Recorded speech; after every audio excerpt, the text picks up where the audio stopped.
Olá, alunos! Olá, sexto, sétimo e oitavo. Não, sexto ano não está aqui. Estão aqui o sétimo, o oitavo e o nono ano me assistindo. Sim, essa aula é para vocês três. Vou passar para o sexto também, mas como o sexto ano é mais novinho, eu vou passar essa aula para eles de uma maneira diferente. Um pouco mais no jeito deles entenderem. Por quê? Porque a aula de hoje, ou melhor, a aula dessa semana, que é a última aula do ano, última tarefa do ano, é um ponto fora da curva nas aulas de inglês. Nesta aula eu vou falar em português mesmo, as perguntas estão em português mesmo. Quem quiser responder em inglês para praticar, responda, inclusive aplaudo sua iniciativa de responder em inglês, mesmo quando eu não peço obrigatoriamente para fazer isso.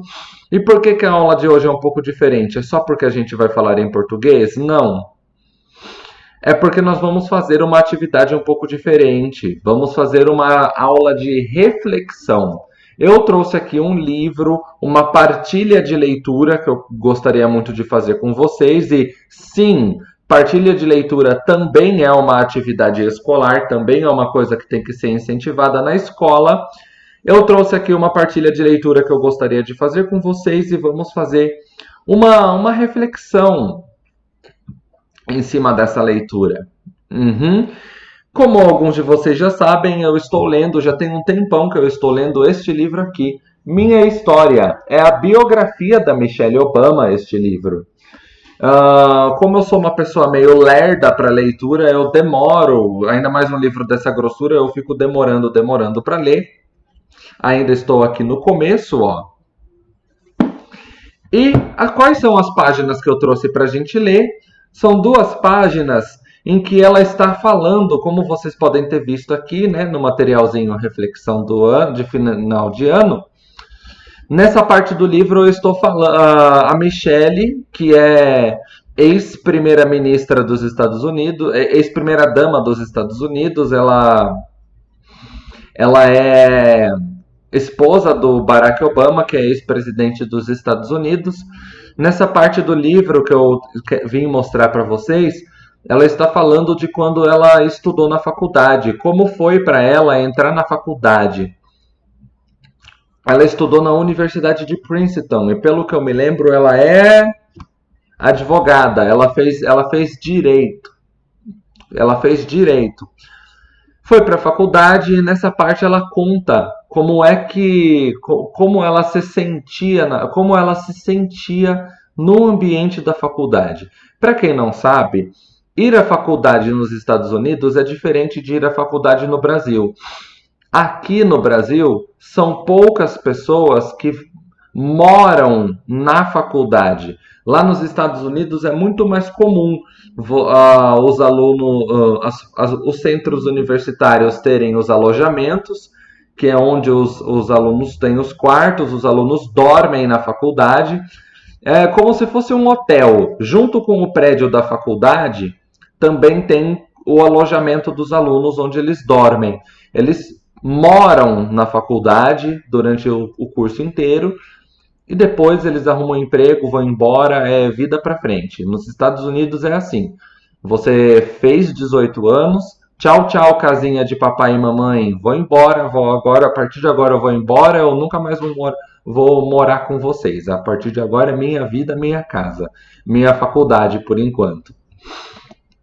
Então estava ela lá, Michelle Obama, morando em Princeton. Ela tinha lá seus 18, 19 anos, né? Então vamos começar aqui a ler essa parte em que ela fala de como foi a sensação para ela de fazer a faculdade. Eu adorava essa parte aqui do comecinho. É um pedaço do parágrafo que estava na outra página. Eu não quis tirar foto, não ia tirar foto de apenas 4 palavras. Então eu só escrevi essa parte aqui em cima das fotos das páginas do livro, que eu embranqueci para ficarem do mesmo modo, da mesma cor que o fundo. Eu adorava as histórias que Suzane contava que Suzane trazia dos banquetes e festas que frequentava nos clubes, mas não tinha interesse algum em brigar. Estava contente com a comunidade de estudantes negros e latinos que conheci por meio do TWC. TWC era um dos prédios da faculdade dela. Satisfeita em me manter à margem do ambiente social geral de Princeton. Nisso, nosso grupo era pequeno, porém unido. Dávamos festas e passávamos metade da noite dançando. Na hora das refeições, costumávamos reunir mais de 10 pessoas em torno da mesa, todos relaxados, aos risos. Assim como as longas refeições que minha família fazia, à mesa da casa de Southside. Nossos jantares em Princeton duravam horas. Agora eu vou explicar umas coisas. Southside era o apelido do tio dela. O que ela está falando aqui? Que ela, por meio desse prédio aqui, por meio dessa parte da faculdade chamada de TWC, ela conheceu uma comunidade de estudantes negros e latinos. O TWC, pelo que eu me lembro, era o Third World Center, é o Centro do Terceiro Mundo, que é um nome bem questionado na época. Era uma parte da faculdade que trabalhava com a integração dos alunos, com a integração e a inclusão daqueles alunos que, como ela dizia, estava à margem do ambiente social geral de Princeton. Eu não sei se vocês já perceberam, mas quando vocês vão assistir os filmes, as séries, em vários deles geralmente tem um tipo de pessoa, um padrão de pessoa que é bem corriqueiro. E tem algumas pessoas que são as diferentes. No caso da Michelle, dos estudantes negros e latinos, eles eram os estudantes diferentes da faculdade. Eles eram diferentes por causa da origem e por causa da cor deles. E por causa disso, existia na faculdade este prédio, este local especial que trabalhava com a integração desses alunos. Eles faziam coisas juntos, faziam festas juntos. Enfim, coisas que alguns lugares precisam ter. Imagino que os diretores de Princeton não gostavam muito de ver que grande parte dos estudantes negros andava junta. Eles esperavam que os alunos se entrosassem. Entrosar é a mesma coisa que enturmar, fazer parte da turma. Que formassem um grupo diverso e harmônico, e que isso aumentasse o bem-estar de todos. É um objetivo respeitável. Compreendo que, quando o mote é diversidade, o ideal seria ter algo similar aos panfletos das universidades. Como são os panfletos das universidades? Alunos sorridentes trabalhando e socializando em grupos heterogêneos, com gente de todas as etnias. Mas, ainda hoje, com o número de alunos brancos superando o de alunos negros nas universidades, o fardo da assimilação ainda recai muito sobre os ombros das minorias. Para mim, é pedir demais. Eu desci demais aqui. Paramos aqui. Para mim, é pedir demais. Próxima página. Em Princeton, eu precisava dos meus amigos negros. Ajudávamos e apoiávamos uns aos outros. Muitos tinham chegado à faculdade sem sequer ter a noção de nossas desvantagens. Aos poucos, você vai descobrindo que seus novos colegas estudaram com professores particulares antes do SAT. Eu não sei exatamente o que é o SAT. Tiveram aulas de nível universitário na escola ou estudaram em colégios internos. Portanto, não tiveram que lidar com as dificuldades de estar longe de casa pela primeira vez. era como pisar no palco de seu primeiro recital de piano e se dar conta de que você nunca tocou nada além de um instrumento com teclas quebradas. Seu mundo muda, mas exigem que você se adapte e supere as adversidades que toque sua música, assim como todo mundo. Claro que isso é possível. A todo momento, estudantes desfavorecidos e que fazem parte de minorias mostram que são capazes de superar desafios, mas consome energia. Consome energia ser a única pessoa negra em uma sala de aula ou uma das poucas não brancas fazendo teste para uma peça ou para entrar em uma equipe da faculdade. É necessário se empenhar, reunir uma dose extra de autoconfiança para se pronunciar nesses ambientes e assumir a própria presença na sala. Por isso, quando meus amigos e eu nos encontrávamos para jantar à noite, era sempre um alívio. É por isso que ficávamos muito tempo juntos e ríamos o máximo possível. Ok, vamos comentar um pouquinho até essa parte. Do que ela está falando aqui, só para situar vocês. Talvez alguns de vocês ainda não tenham se deparado com esse tipo de realidade, mas o que ela está falando é que na faculdade as pessoas, dependendo da origem delas, dependendo da etnia, dependendo do grupo social a que elas pertencem, o mundo trata essas pessoas de maneira diferente.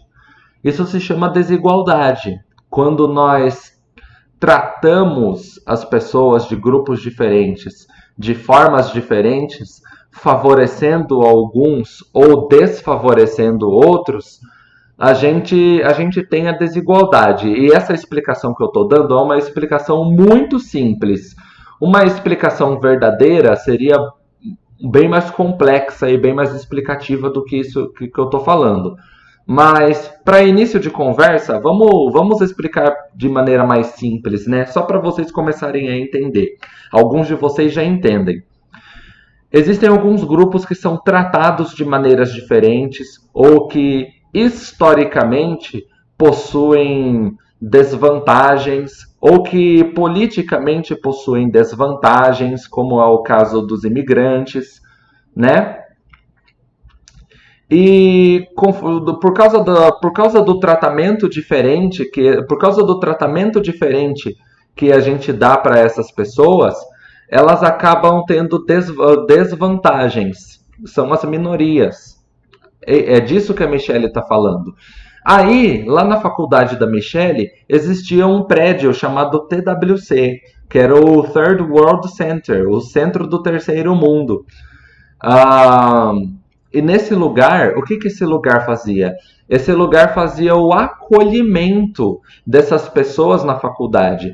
Porque essas pessoas, as pessoas negras, latinas e imigrantes, eram uma minoria ali na faculdade. Eram uma minoria numa faculdade em que 90,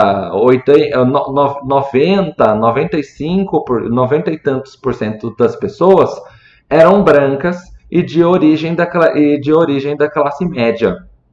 Então, quando os estudantes negros, latinos e imigrantes iam para essa faculdade, eles tinham um sentimento. O que acontecia? Como eles eram uma minoria e eles tinham umas condições de vida menores, mais desfavorecidas do que os outros alunos, eles acabavam tendo um sentimento, eu não sei se vocês entendem isso, mas eles tinham um sentimento de impotência. Para eles, o simples fato deles estarem naquele lugar já era uma conquista e eles precisavam se esforçar mais, porque além dos estudos, o que a Michelle diz aqui é que eles precisavam de mais autoconfiança, precisavam de mais energia para enfrentar esse fato social que era a desigualdade. Enfim, daí o que os diretores da faculdade queriam? A intenção dos diretores da faculdade era que os alunos de diferentes origens, de diferentes grupos sociais, se enturmassem, era que eles vivessem juntos, conversassem uns com os outros, compartilhassem experiências, convivessem.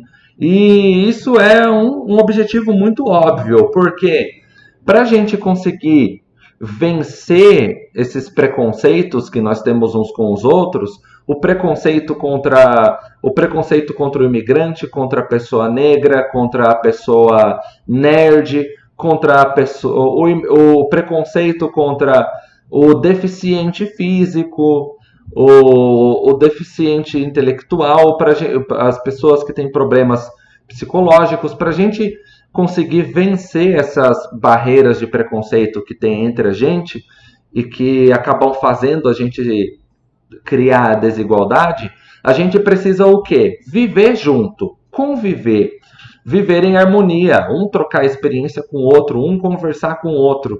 E os diretores da faculdade da Michelle esperavam que isso acontecesse. Só que não era isso que acontecia na faculdade. O que acontecia era que os estudantes, que eram negros, latinos e imigrantes, eles sempre queriam ficar juntos, eles ficavam muito tempo juntos. E eles não se entrosavam muito bem com os estudantes brancos da faculdade, que eram maioria. Eles acabavam fazendo uma bolha. E ela explicou por que ela fazia essa bolha. Porque era difícil. Era muito difícil você de repente entrar numa sala de aula e perceber que você era a única aluna negra da sala de aula. Quando ela ia se inscrever no clube, o clube de xadrez, o clube de teatro da faculdade, o clube de literatura, o clube de poesia, o clube de desenho, quando ela ia se inscrever as faculdades nos Estados Unidos têm os clubes. E quando ela ia se inscrever nos clubes, ela tinha que encarar esse fato, que ela era a única pessoa igual a ela naquele clube, naquela sala de aula. E pode ser que boa parte de vocês não compreenda isso, mas ser o único em alguma coisa enfrentar essa situação é uma coisa psicologicamente desgastante, exige bastante do nosso psicológico. É isso que ela disse aqui. Vamos continuar a leitura? Continuando, a gente parou aqui, ó, no minhas companheiras, tá bem no meio da tela, minhas companheiras de quarto. Minhas companheiras de quarto em Pine Hall. Pine Hall era o prédio era o prédio do alojamento dela, o alojamento em que ela ficava na faculdade. Minhas companheiras de quarto em Pine Hall eram duas garotas brancas. Eram ótimas pessoas, mas eu não ficava tempo o suficiente no dormitório para estabelecermos uma amizade profunda. Na verdade, eu não tinha muitos amigos brancos. Em retrospecto quer dizer, lembrando aí na minha memória, fazendo uma rememorização, fazendo uma lembrança, né? Percebo que a culpa foi tanto minha quanto de todos. Presta atenção nessa parte. Ela disse que não tinha muitos amigos brancos. Ela disse que em retrospecto, na memória dela, percebo que a culpa foi tanto minha quanto de todos. Eu era cautelosa. Me apegava ao que já conhecia. É complicado pôr em palavras o que às vezes captamos no ar, as nuances silenciosas e cruéis que fazem você sentir que não pertence a algo, as pistas sutis que lhe dizem para não se arriscar, para achar a sua gente e ficar quieta. Muitos anos depois, Kathy, uma das minhas colegas de quarto, apareceria no noticiário descrevendo constrangida algo que eu não sabia quando morávamos juntas no alojamento da faculdade. Olha só o que aconteceu. A mãe dela, uma professora de escola de New Orleans, ficara tão estarrecida com o fato da filha morar com uma mulher negra que atormentara a universidade, exigindo que nos separasse. A mãe também concedeu entrevista, confirmando a história e dando mais detalhes. Criada em um lar onde era normal ofender negros e neta de delegado que se gabava de expulsá-los da cidade, a mãe de Kathy ficou, conforme ela mesma disse, horrorizada pela minha proximidade com sua filha. Pois é, este era o... e tem mais um pedacinho aqui embaixo, eu esqueci de ler esse pedaço. Na época, eu não soube que, na época, eu não só soube que no meio do primeiro ano, Kathy se mudou de nosso apartamento e foi para um conjugado. Fico feliz em dizer que não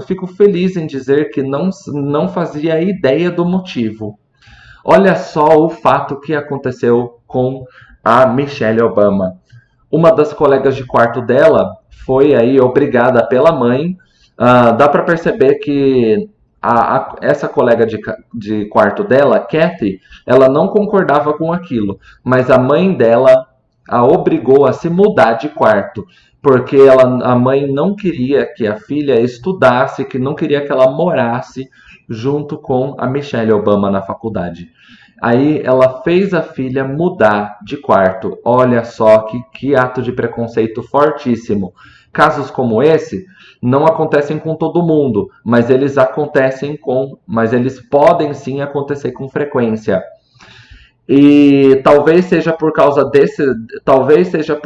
desses acontecimentos aqui e ali, talvez seja por causa desse tipo de acontecimento com pessoas da família dela, com amigos dela, que ela tivesse essa sensação, né, de que ela devia ser cautelosa, como ela diz aqui em cima.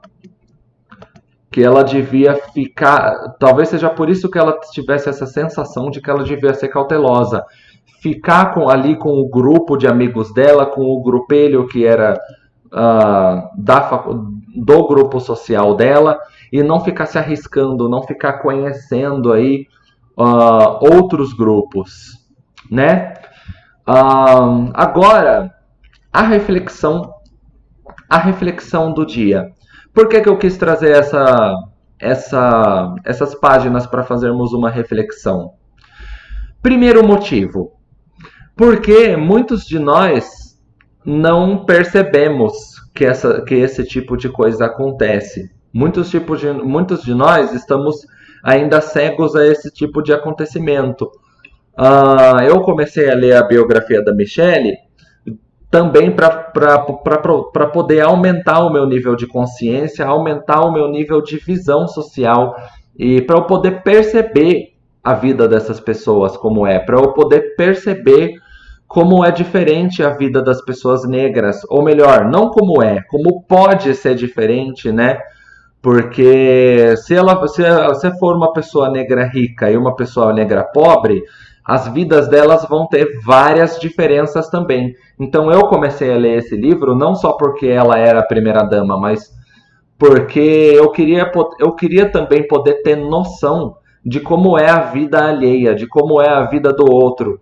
Perceber, né, que a vida do outro não é igual à nossa, que as sensações do outro não são iguais às nossas. Perceber que entrar na faculdade, coisa simples como ir à escola e entrar na faculdade, para as outras pessoas, não é a mesma coisa que é para a gente. E a gente precisa fazer esse exercício de empatia sempre, para nós não acabarmos cometendo atos de preconceito, atos de petulância, de prepotência, para a gente não ficar achando, para a gente não pecar porque a gente acha que a vida do outro, que a mente do outro vai ser igualzinha à minha, né? Seguindo, aqui embaixo eu coloquei algumas perguntinhas para orientar uma reflexão. Vocês podem responder em português ou em inglês no caderno de vocês. Se responder a pergunta em inglês é preferível, é melhor. Assim você já pratica o seu inglês. Aqui, número 1. Você já percebeu que as pessoas se unem em grupos para se fortalecerem? Quais são os grupos da sua escola? E sim, essa coisa da Michelle se reunir em grupos lá na faculdade dela, é um grupo que se fortalece, né?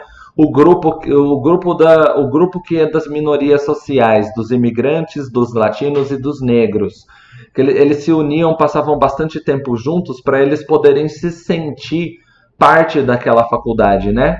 Porque se eles ficassem simplesmente espalhados, eles eles tinham a sensação de que eles não eram parte daquele lugar, mas quando eles estavam juntos, eles sentiam que eles eram parte. Você já percebeu isso?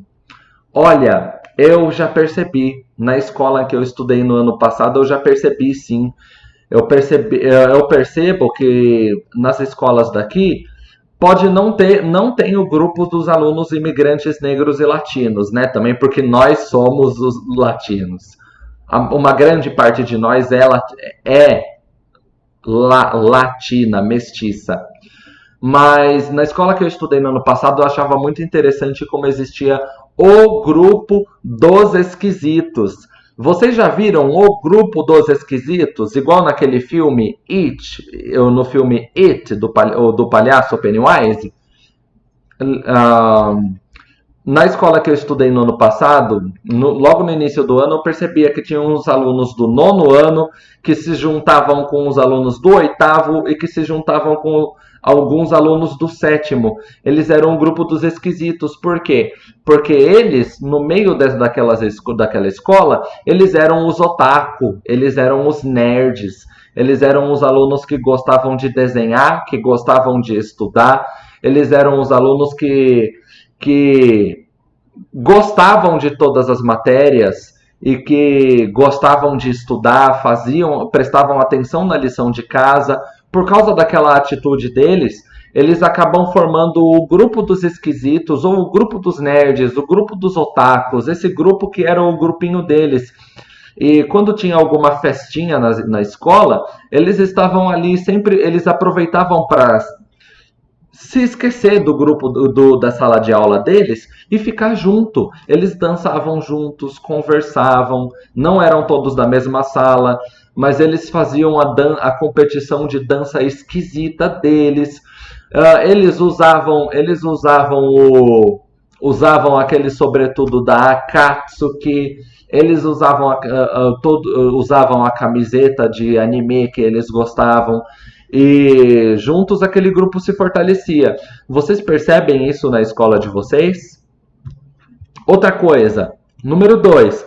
Você já parou para pensar nas desvantagens sociais que alguns grupos chamados de minorias sociais têm?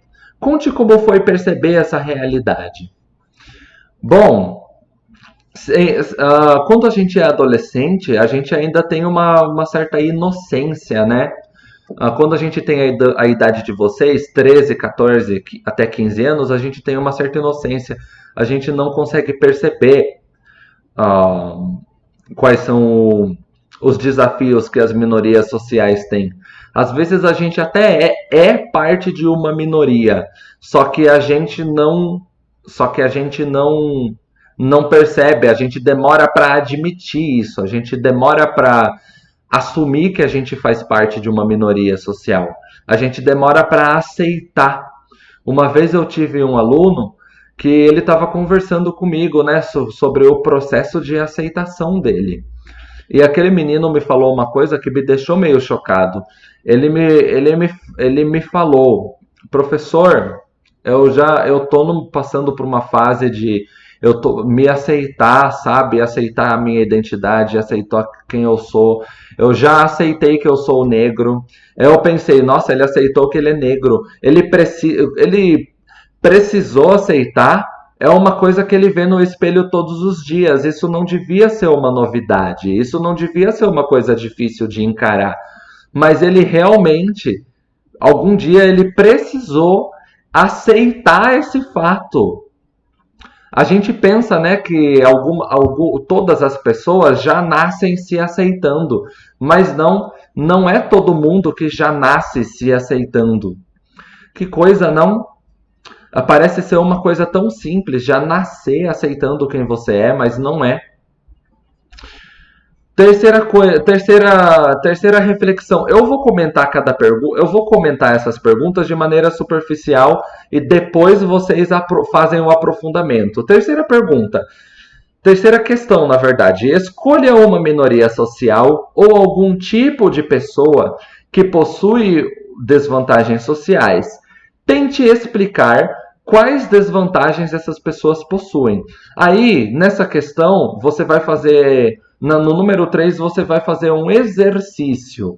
O exercício de imaginar como seria se você estivesse na pele do outro.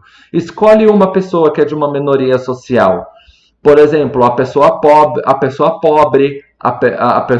com deficiência, a pessoa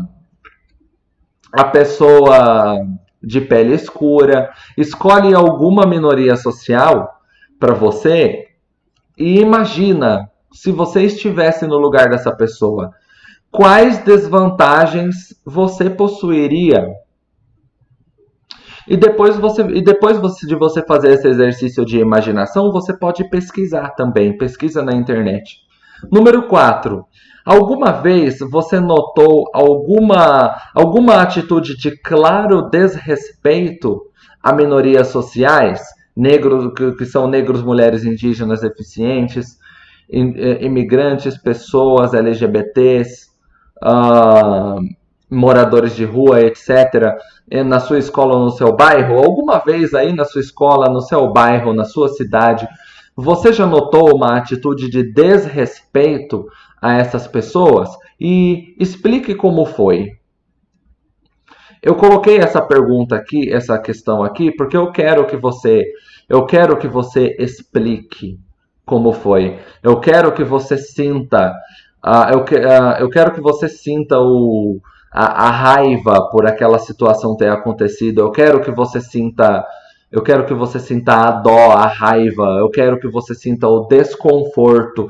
Eu quero que você sinta a inconformidade com aquela situação que aconteceu. Eu quero que você se inconforme com essa situação. Número 5. E para isso nós precisamos do sentimento. Número 5. Neste trecho da biografia de Michelle Obama, neste trecho de sua biografia, Michelle Obama expõe sua necessidade de manter a convivência com o seu grupo social para enfrentar a pressão de ser a única mulher negra em sua sala de aula e ter força para assumir a sua presença. Como a nossa escola e os alunos poderiam garantir que essas pessoas, as minorias, se sintam bem-vindas e incluídas em nossa comunidade? Como a gente gera o sentimento de inclusão? E agora eu queria que vocês fizessem uma proposta. Como que a nossa escola poderia fazer essas pessoas se sentirem mais incluídas? Né? Agora eu gostaria de comentar um fato interessante. Na escola de vocês têm história do... Vocês falam sobre... A Sueli me falou que vocês falam da arte indígena, as artes que como os indígenas fazem as artes, as músicas deles, música negra, o patrimônio social que a negritude deixou pra gente, as religiões de matriz afro, as artes de matriz afro. Na minha escola, nossa gente, na minha escola a gente teve pouquíssimo disso. Tudo bem que uma vez um professor pediu para a gente fazer uma pesquisa sobre algum povo indígena. Foi isso, fizemos a pesquisa. Mas a arte, enfim, na minha escola, na minha cidade, eu percebo que esses assuntos de indígenas e de negros, eles foram deixados assim, eles foram deixados à margem, ao escanteio. Os nossos principais assuntos de arte eram... a gente estudava pintores brasileiros, de pele clara e pintores e artistas europeus, né? Se a gente desse mais valor para a cultura dessas pessoas, da origem dessas pessoas, eu acho que elas se sentiriam mais parte da nossa comunidade. Eu acho que elas se sentiriam mais incluídas. Número 6. Michelle e seu marido Barack, na Casa Branca, ajudaram milhões de pessoas negras a se sentirem parte dos Estados Unidos. Aqui no Brasil, quais pessoas ajudam as minorias a se sentirem excluídas? Agora eu vou ter que falar para vocês. A Michelle e o Barack Obama, eles foram os primeiros na Casa Branca, os primeiros negros na Casa Branca. O Barack Obama foi o primeiro presidente negro dos Estados Unidos. Todos os outros foram brancos. E nessa pergunta está dizendo aqui que quando as pessoas negras dos Estados Unidos viram essas duas pessoas lá na Casa Branca, elas puderam sentir que elas faziam parte daquele país. Nos Estados Unidos, a história dos Estados Unidos é um pouco diferente da nossa, porque lá o racismo é uma coisa bem mais escancarada do que no Brasil. Aqui no Brasil também existe bastante. Só que lá nos Estados Unidos a coisa é mais aberta e mais escancarada do que é no Brasil. Ultimamente no Brasil está ficando bem escancarado também. Tá ficando bem. Nos últimos 2 anos o problema racial do Brasil ficou assim, ó, bem à mostra, né? E ver o Barack Obama e a Michelle Obama lá, ver o presidente e a primeira-ministra negros, ajudou essas pessoas a se sentirem parte do país. Ajudou essas pessoas a sentirem que elas têm um lugar naquele país. E aqui no Brasil, você conhece alguma pessoa que ajuda as minorias a se sentirem parte da população? Que ajuda as minorias a sentirem que elas também pertencem ao Brasil? Como é essa situação, essa relação aqui? E por último, 7. Por que as pessoas precisam se sentir incluídas na sociedade? Por que a gente precisa se sentir incluído? É uma coisa que a gente geralmente não pensa, né? Por que a pessoa precisa se sentir incluída? Será que isso é importante? Não basta a pessoa simplesmente encarar a vida e pronto? Fazer as coisas que ela tem que fazer e pronto? Talvez não, né? Talvez não, porque nós não somos feitos apenas de racionalidade, nós também somos feitos de sentimentos. Exatamente. E, enfim, essa foi a proposta de reflexão para o nosso final de ano. Essa foi a minha proposta de assunto, de reflexão para a gente. No mês da consciência negra, nas aulas de inglês eu não fiz nada com relação a esse assunto. Eu estou fazendo agora. E para terminar, eu gostaria de dizer para vocês que a Michelle Obama, ela não é apenas uma mulher negra que foi usada como exemplo numa aula de inglês e que sofreu racismo. Não, ela não é apenas uma mulher negra que sofreu racismo, nada disso. As pessoas são muito mais do que apenas isso.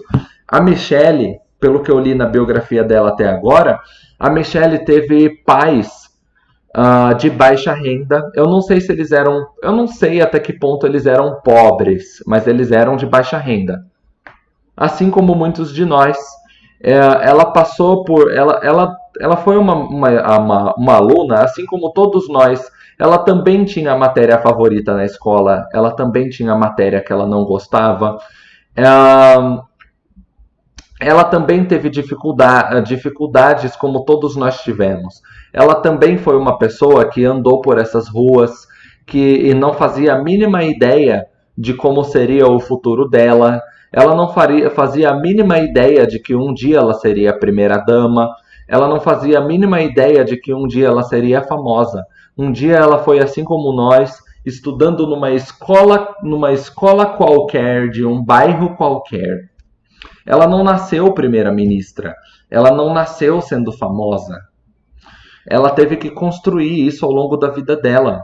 A vida dela levou ela para esse caminho, né? E uma coisa muito interessante da Michelle é que ela era uma pessoa muito esforçada.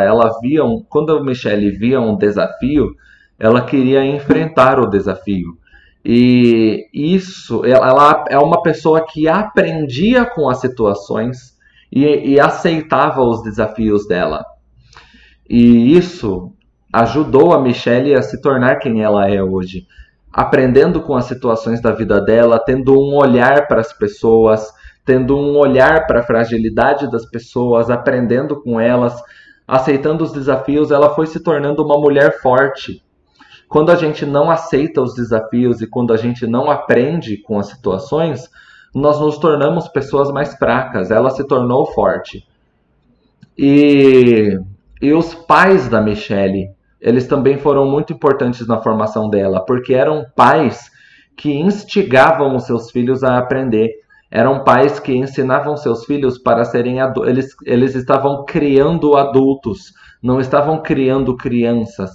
É claro que eles também faziam coisas de criança, também faziam brincadeiras de criança, mas os pais dela sempre criaram ela pensando: um dia ela vai ser adulta, um dia ela vai ter que assumir a responsabilidade pelo que ela faz, ela vai ter que fazer escolhas e vai ter que assumir as escolhas dela.